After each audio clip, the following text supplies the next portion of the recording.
nome é Marcos, eu sou advogado da AIJ Advogados.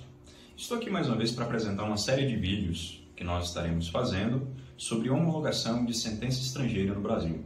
Muitos brasileiros se casam com estrangeiros ou com brasileiros aqui no Brasil e se mudam para o exterior, onde acabam se divorciando através de um procedimento formal de divórcio, partilha de bens, e depois, ao voltarem para o Brasil, desejam reconhecer aquela sentença estrangeira aqui no Brasil. Nesse vídeo nós estaremos tratando sobre todo o procedimento que envolve o reconhecimento dessa sentença aqui, os custos e o tempo que isso também leva, bem como a documentação que deve ser juntada nesse procedimento. Então, nesse primeiro momento, vale a pena destacar que existe uma série de sentenças que podem ser reconhecidas aqui no Brasil, sentenças criminais ou sentenças de cunho empresarial ou civil com efeitos patrimoniais, que é justamente esse caso que a gente está abordando aqui do divórcio e dissolução do vínculo conjugal. Bom, aqui no Brasil, uma sentença estrangeira ela pode ser executada, homologada, reconhecida no STJ, Superior Tribunal de Justiça, ou na Justiça Federal em determinados casos. Então, existe um foro competente e um procedimento específico para que isso aconteça. Nós estaremos falando sobre qual é esse procedimento. Bom, então quando essas causas chegam aqui para a gente no escritório, muitas vezes as pessoas estão preocupadas em entender qual é o procedimento. O primeiro eu já disse, né? O reconhecimento da sentença precisa ser feito através de um tribunal aqui no Brasil específico, ou STJ ou Justiça Federal.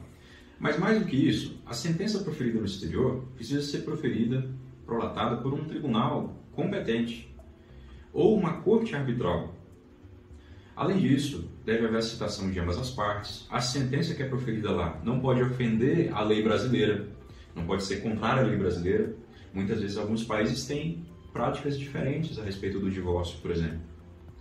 Além disso, é importante que a sentença que é proferida lá e vai ser reconhecida aqui não ofenda a dignidade da pessoa humana, os bons costumes e principalmente os tratados internacionais que falam sobre os direitos sociais, direitos civis e os direitos da personalidade. Outro ponto importante que é preciso destacar é que o seu advogado aqui no Brasil ele tem o conhecimento do procedimento adotado pela corte estrangeira. Por exemplo, nos Estados Unidos, existe o costume de se proferir uma certidão de julgamento, que aqui no Brasil é exigida, chamada certidão de trânsito em julgado.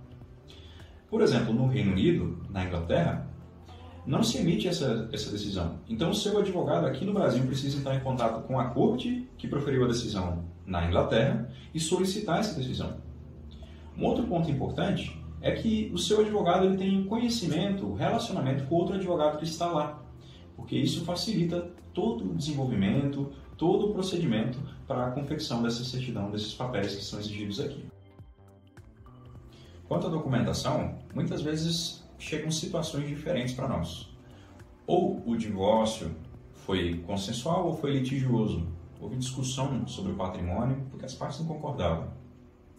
No caso em que o procedimento é consensual, tende a ser mais célere, porque ambas as partes podem providenciar a juntada dos documentos, podem trazer para os advogados. Os documentos são os seus documentos pessoais, as procurações que os advogados transferem para que possam representar perante o STJ, a Justiça Federal, como também a sentença estrangeira e o acordo que foi feito ali naquele país para que surta os seus efeitos aqui no Brasil.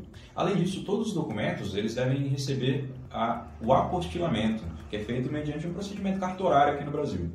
E a sentença ela deve ser feita por um tradutor juramentado, devem passar pelo procedimento de tradução oficial. Já no caso em que há litígio, ainda lembrando um pouquinho sobre a questão do procedimento, as partes devem juntar os seus documentos, constituir o seu advogado e o STJ deve deve emitir um mandado de citação por carta rogatória para o outro cônjuge que está morando no outro país, para que assim ele possa constituir um advogado no Brasil e responder perante a justiça brasileira diante desse processo de homologação de reconhecimento da sentença aqui no Brasil. Então existem esses dois procedimentos que vão sugerir juntadas de documentos de maneira diferentes e seguir um procedimento um pouquinho diferente. Quanto custa esse procedimento? Inicialmente, nós precisamos falar das custas judiciais.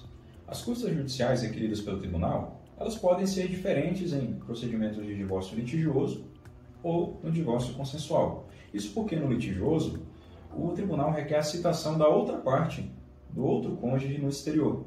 Isso torna o procedimento um pouco mais caro. Já o consensual, como as partes estão envolvidas de maneira conjunta, isso torna o procedimento mais barato. O segundo custo importante são os custos com tradução juramentada e apostilamento dos documentos. Além disso, temos os honorários advocatícios.